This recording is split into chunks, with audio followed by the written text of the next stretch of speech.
Right, so there's a lot going on at Nottingham Forest right now, which is nothing new. This club always finds ways to make life exceptionally hard for itself. 1 win in 17, it can't go on like this, can it? It can. With Nottingham Forest approaching one of the biggest games of the season as well in Luton Town away from home. They're currently 3 points below us, but they play a game before us against Bournemouth away this week. And also, we could end up being docked points this Friday as well. So as a result of that, we could go from being 3 points clear of them to, I don't want to know how many points below them. And if it's something like 6 points, I don't think that's completely, it's not good in the slightest, but I don't think it's impassable. If it's something like 10 points on our current form, I think we're a bit screwed. Especially if we then don't go and beat Luton this weekend. I've got major concerns about our survival chances. Nottingham Forest fans realising that they've got to go back to Stoke City away from home next season. They might even get relegated, Stoke. So what's another one that's like ultra exciting? Bristol City away, we never win there. It's normally goalless or something like that. And we're sure to beat them this season. I'm so happy. I'm so happy. I'm so happy, believe me. I'm so happy. Happy New Year. Okay, so some of the good stuff. There isn't many. The attacking threat is clearly a good thing that we've got going for us. In that Brighton game, not so much because you left all of them on the bench. Nuno, what were you thinking of? But Anthony Elanga and Callum Hudson-Odoi contributed to 10 of our last 17 Premier League goals. We're only 4 goals off our entire tally for last season, which was 38 goals, so therefore we scored 34 this season. So that's a good thing, really. And the squad's got a lot of potential. It has. Murillo, probably going to play for Man City or Real Madrid one day, so that's pretty exciting. Not really going to benefit us though. Nico Williams, Morgan Gibbs-White, Tyrell Warney, Danilo, Andrew Omabadadeli. There's some really exciting players. Anthony Elanga, Callum Hudson-Odoi. So why are we playing so badly? Or consistently, not even necessarily playing badly, just doing the basics so bad. It's insane. That is also playing badly, isn't it? I don't know. A lot of will, but a lot of mistakes as well. At the same time saying that though, we also don't even show will at times, and that's a real concern. I.e. Fulham, Everton at home, and I think the Brighton game, we showed a lack of interest and fight and desire. Sorry, I quickly went down the road of cons, didn't I? But I kind of ran out of pros, to be honest. Set pieces, major issue. We've conceded the most in the league from set pieces. 17 goals. 17 conceded from set pieces. Only scored 4 goals from set pieces all season. So it's not even like we're bad at conceding them, but we can score them. We can't even score them. This amazing ability at imploding away from home, even at home at times. But when we take the lead, we throw it away. Another key point, 19 points dropped from winning positions this season. That's 18th in the league for most points dropped. We're only ahead of Burnley and Brentford for most points dropped this season. But Villa, 3-0 down before you know it. Just the most schoolboy defending, sitting back, sitting deep, inviting pressure. Why would you do that against Aston Villa? You play, safe, but we were literally just asking for the team to score. I said it in my Brighton video. It's like we're waiting for the team to score, actively waiting for them to score a goal, for us to even think about trying. I mean, yes, it's mildly improved this season, but it really is mild. Just because we've won one extra game and got a couple of good draws, it's still not been good enough. Another one is our ability to keep the ball and pass the ball well, because we give the ball away a stupid amount in games. I just think sometimes, okay, that's a nice bit of passing there from our team, and then we just give it away. And that's really concerning. And we sold the best player at the club for keeping the ball in Mangala. So that's just made it even harder for yourself, hasn't it, really? Another one is recruitment. I mean, why would you spend 30 million plus on Ibrahim Sangara when he is basically just an expensive Czech Chiarte? I ain't got that sort of money. I'm not paying 13 quid. No. I mean this, I would honestly prefer Chiarte to play, because at least he gives it his all. He's definitely not the most glamorous player. He's not the level of any of our midfielders technically, but I genuinely prefer Chiarte to play ahead of him. I just think Sangar was offered nothing. The final one, as I mentioned, lack of fight, lack of spirit, lack of desire, but also lack of connection between the fans and the team and just the club in general. That feel-good factor's gone. Losing Steve Cooper, obviously I think it had to happen in the end, but it was already fading as it was with that, lack of interest now that we're in the Premier League for a second season for some reason. I don't know why it's faded so much. But now Cooper's gone, that connection is completely gone.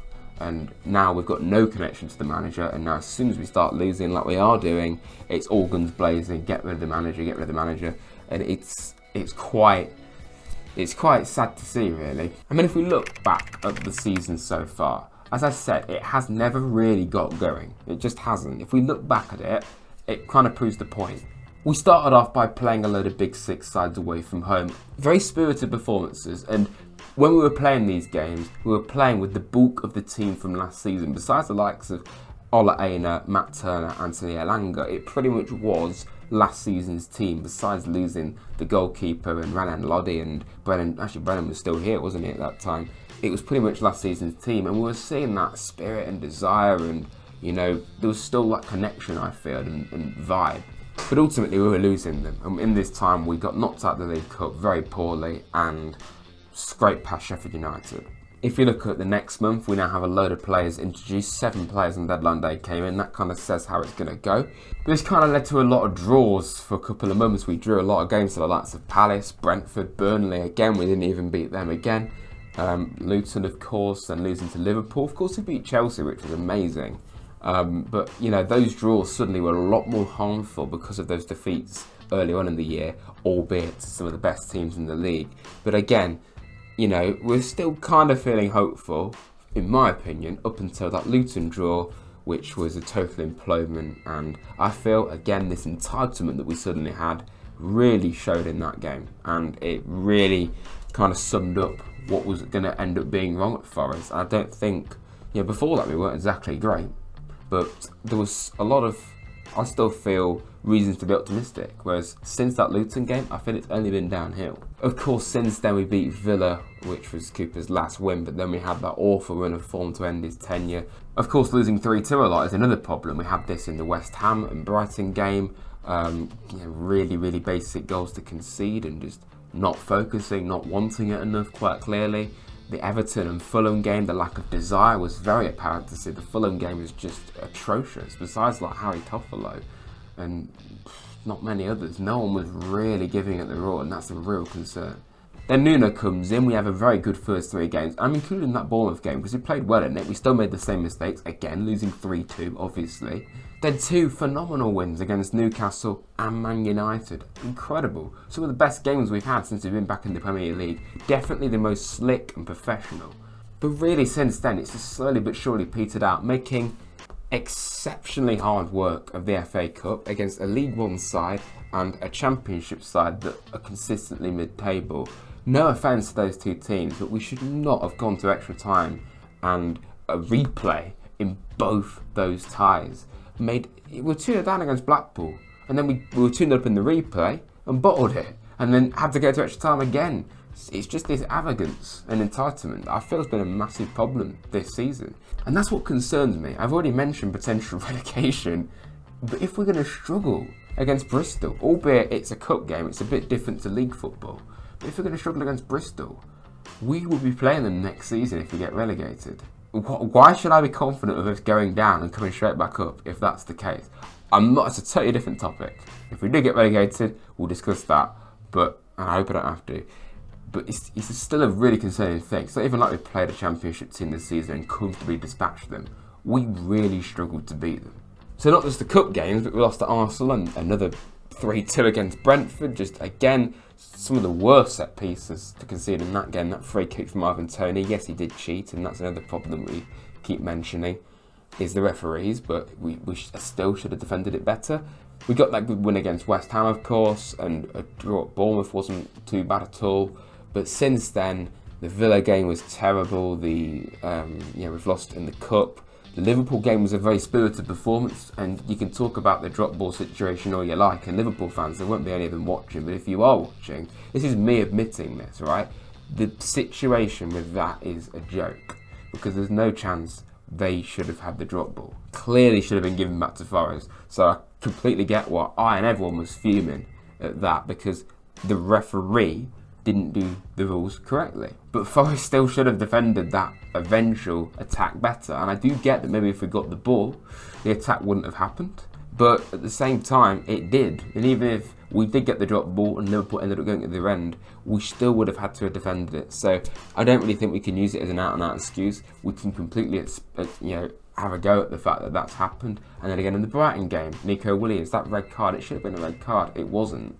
We can't keep using refs as an excuse. I've gone off on a tangent, but it's also because Forest just clearly aren't playing well enough. And this is why a lot of people are now suddenly questioning Nuno Espirito Santo for him being quite boring, just the way he presents his team and not really any kind of plan at all, seemingly, anymore. And there was kind of, at first, it was, being very effective on the counter-attack, and now it's just, I don't know what our plan is the last few games especially.